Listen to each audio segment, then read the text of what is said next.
seera tokko kan jechuun jajjabeesse. Abdul Jabbaar Hussein Gammadaa jedhama. Gamees ganna 40ti. Miseensi garee abukaatoo dhamtoota siyaasa Oromooti. Barattoota qaroo Oromoo muraasa yuunivarsiitiin Finfinnee oomishte keessaa dure ta'uusaa warri waliin baratan hundarra gabaa. Abba seerama murtii waliigala Oromiyaa irraan abukaatoo dhamtoota siyaasa Oromoo falma mirga namoomaatiif barsiisa seera qofa don taane lafaaqitti dabcufa dhaddacha dhaabbachuun nama qaafalma turta'uusa tokko ragaana nooma. Waayya abukaatoo Baqqalaa Garbaa, Jawaar Mahmad, Lidatu Ayyaaloo, Hamza Boorana, Dajane Xaafaati bidhamtoota siyaasaa hedduu qofa son taane nama Theater of Lie yookaan galma soba dhaabbachuun na dabalatee gaazexeessitoota dubbilis baasaa Bahiree Abdul Jabbaar Gammadaa yookaan Jabo Hussein irra dubbachuu jeera. Akka inni lakkoofsa warri Itoophiyaa bar 1972 Abba isaa Hussein Gammadaatiif haadhi isaa Shashaggur irra godin Baaliyaana Garfaa gan habbeen dhalaate. Yuunivarsiitii Finfinnee seenee qabxii guddoo budduus sun digirii jalqabaa maarraati. Abba seera ta'uun godin Hararge Baalee tajaajilee Sadaas barkum lamaaf tokko hanga dooles barkum lamaaf afuriitti Inistituutii Leenjii Qaamolee Haqaatiif qorannoo seera Oromiyaatti ogeeyyii hedduu leenjisuu seenaan jireenya isa balbaloomsa. Abukaatoof gorsa seera ta'uu manneen murtii Itoophiyaa kan fuul hin beekne hin jiru jedhu ogeeyyiin seera kas waliin hojjechaa turan. Bara hamaatti irree qabakkum jedhanii nagayi 11 galgal roobii oduun akkan jedhu fuul miidiyaa hawaasaa weeraarti. Ogeessi seeraatiif abukaatoon Abdul Jabbaar Hussein galgal kan magaala Daammaa keessa kufe argame. Duutii dhagaa muundura saati muraasaa fuul Facebook irratti odeeffannoo qoodaa katuur. Mucaan Baalee Abdul Jabbaar Hussein du'aa mo'ata.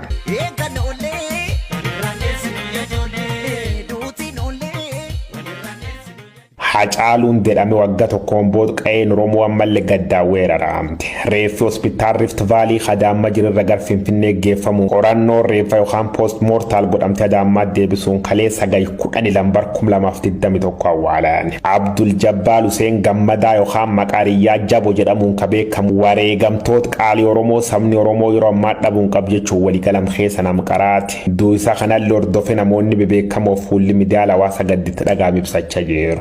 Paartiilee siyaasa Oromoo keessa addi bilisummaa Oromoo ABOf Koongireesiin Federaalistii Oromoo kaafaa'uun akkan jedhan.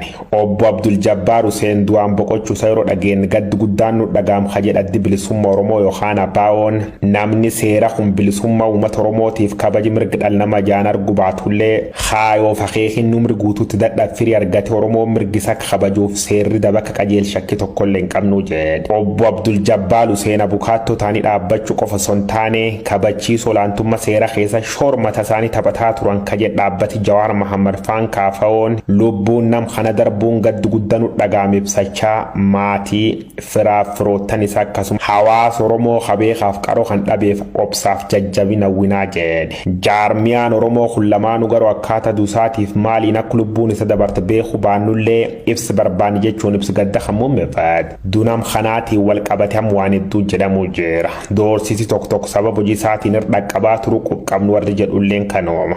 Warri reeffi dhiqan immoo harka namaatiin ijjeefamu sakaleen ragabaan. Miidiyaan Oromoo Oromiyaa Miidiyaa Neetwoork yookaan OMN hangoduun tunqindooftu sabab duusa ilaalchise wanni qulqulleeffatin jirtu. Garuu sabab ilaalchi siyaasaatiin Itoophiyaa keessatti hayyuu beekaaf beektoota hedduu dabalatee namoota hedduun nyaatamurra kan ka'an lubbuun lammiilee tokkolleen akka nageenni hin qabne tumaman.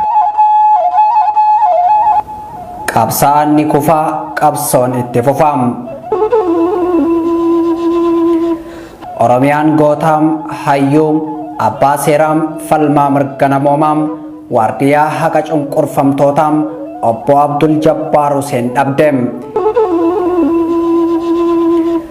Galgalli bara 2020 Haacaaluu Hundeessaa Finfinneetti nyaateem bara 2021 magaalaa Adaamaa keessatti Abdul Jabbaar Hussein waardiyaa haqa cunqurfamtoota nyaateem. Ogeessi seeraa fi abukaattoon hidhamtoota siyaasaa Oromoo obbo Abdul Jabbaar Hussein abbaa isaa obbo Hussein Gammadaa fi haadha isaa aadde Ashaasaa Gureerraam bara 1972 godina Baalee Aanaa Garfaam ganda Hambeentuutti dhalateem. Akkuma ijoollee Oromoo biraatti fiigee taphateem loon tiksee haadhaa fi abbaa isaatiif ergamaa kan guddate obbo Abdul Jabbaar Hussein yeroo umriin isaa barnootaaf gahuum mana barumsa sadarkaa tokkoffaa Hambeentuutti kutaa 1 hanga 6tti kutaa torbaffaa fi saddeettaffaa ammoo mana barumsa biiftuu Kajawaa kolleejjii qonnaa Gaarfaa keessatti argamu keessatti barate. kutaa saglaffaa fi kurnaffaa mana barumsa sadarkaa lammaffaa Gaafraatti yoo baratu, kutaa 11ffaa mana barumsaa sadarkaa lammaffaa Dodolaatti barate. kutaa 12ffaa mana barumsa sadarkaa lammaffaa fi qophaa'inaa Gaarfaatti xumure. qabxii olaanaa galmeessuun yuunivarsiitii Finfinnee gale. barnoota isaatiin cimaa waan ta'eef barnoota seeraa baratee eebbifamee bahe. obbo Abdul Jabbaar Huseen ogummaa barateen biyyaa fi uummata isaa sadarkaa garagaraatti dadhabee hifadhe osoo hin jenne nama tajaajilaa turedha. obbo Abdul Jabbaar abbaa seeraa ta'uudhaan godina Harargee Bahaatti uummata isaa yoo tajaajilu, Inistituutii leenjii qaamolee haqaa fi qorannoo seeraa Oromiyaatti ramadamuun sadaasa 8 bara 2001 hangam sadaasa 1 bara 2004tti leenjisaa ture. abukaatoo fi gorsaa seeraa manneen murtii kamiituu ta'ee tajaajilaa kan ture obbo Abdul Jabbaar hanga gaafa lubbuun isaa darbuutti abukaattoo hidhamtoota siyaasaa Oromoo ta'uudhaan tajaajilaa ture. obbo Abdul Jabbaar Huseen Gammadaa goota beekamaa, nama saba isaa jaalatu, qabsaa'aa mirga namoomaa, ogeessa seeraa fi abukaattoo hidhamtoota siyaasaati. hayyuun seeraa kun bultii ijaarratee abbaa intala durbaa takkaati.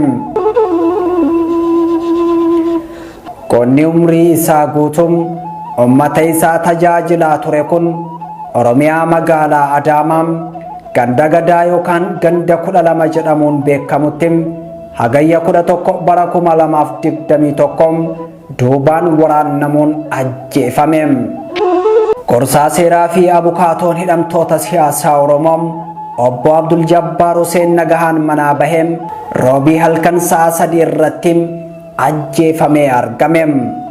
obbo Abdul Jabbaar ajjeefamuu isaa dura marsaa hawaasummaa irratti dhimma walii galtee waraana bilisummaa Oromoo fi TPLF ilaalchisee yaada isaanii qoodanii kan turan yoo ta'u, galgala keessa oduun ajjeefamuu isaanii dhagahame.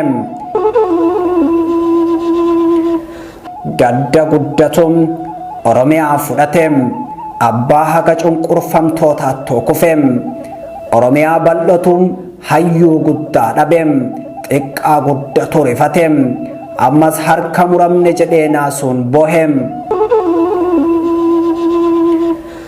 ogeessi seeraa gameessi obbo Abdul Jabbaar Huseen osoo dadhabee hifadhe hin jedhin saba isaatiif kan warraaqaa ture yoo ta'u, ajjeefamuun daandii gubbatti darbamuun isaa gadda guddaa uummata Oromootti buuse. reeffi gameessa seeraa kun hospitaala Rift Vaalii irraa qorannaaf gara Finfinnee hospitaala Minilik geeffamee qoratamus bu'aan qorannoo awwaalamuun reeffi isaa gara Adaamaatti deebi'e. bu'aan qorannoo ajjeechaa Abdul Jabbaar Huseen dhokfamus namoonni sirna awwaalchaaf qaama isaa dhiqan duubaan waraannamee ajjeefamuu fi dhiigni isaa dhangala'aa akka ture sirna awwaalchaa irratti dubbatuun ifoomsanii jiru. waan amma reefu agarre keessa warri achi turtan argitan, warri as turtanii jettanillee qabrirra turtan hedduu akka isinirraa janaatini reeffi ture beekama. maaltu nu tursiise? dhiiga isaattu yaa'ee cituu dide, dhiiga keeti duyda duuba kanaa bakka hedduu meeshaa qara qabuun dhawame. Allahu Akbar! Hurrii baay'een nutti bu'e. Hurrii tunillee nurraa bariiti. Kana ragaan kiyya abbaa gurbaan Malawar operation godelle imatuno asare dajala operation godani aga amburat bintan suni kama yala doktor tota tukuba kaba mali fakata enangal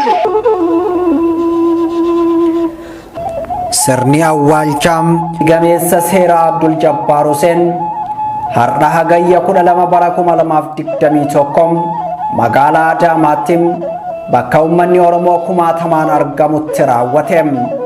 Oromiyaa Miidiyaa Neetworkiin lubbuu obbo Abdul Jabbaar Huseeniif jaannatam maatii fi uummata Oromootiif jajjabina hawwaam.